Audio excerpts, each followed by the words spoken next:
মাননীয় মনু সিংভি, তিনি বলেছেন মহামান্য হুজুর 50% দিতে বলবেন না, কোমর ভেঙে যাবে। তার মানে খুব পরিষ্কার ফাইন্যান্সিয়াল যে ইনসলভেন্সি দেউলিয়া আছে সরকারের, এটা established by the state government own. রাজ্য সরকার নিজেই আজকে বলে দিয়েছে যে আমরা অর্থনৈতিকভাবে দেউলিয়া। তিনি পুজোয় টাকা দেবেন যেগুলো সরকারের কাজ নয়। সুপ্রিম কোর্ট চাকরি বাতিল করে দিয়েছে, বাতিল চাকরিদের তিনি ভাতা দেবেন যা সরকারের কাজ নয়।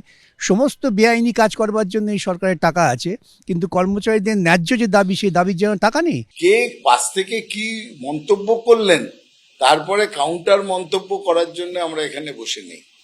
সুপ্রিম কোর্ট একটা নির্দেশ দিয়েছে বলে আমরা শুনেছি, সেই নির্দেশনামা পুরোপুরি যখন আসবে তখন রাজ্য সরকার তার উপরে তাদের বক্তব্য রাখবেন এবং পরবর্তী ক্ষেত্রে দল সেই বিষয়ে বক্তব্য রাখবেন। মহামান্য সুপ্রিম কোর্ট এটা বুঝেছে যে পশ্চিমবঙ্গ সরকার দুর্নীতিতে কোথায় গেছে। যদি এখনো কিছুটাও লেশমাত্র থাকে লজ্জার, আর সুপ্রিম কোর্টে না যেয়ে গোটাটা মিটিয়ে দিন, কারণ আমরা 100% বকে আদায় করে ছাড়বো।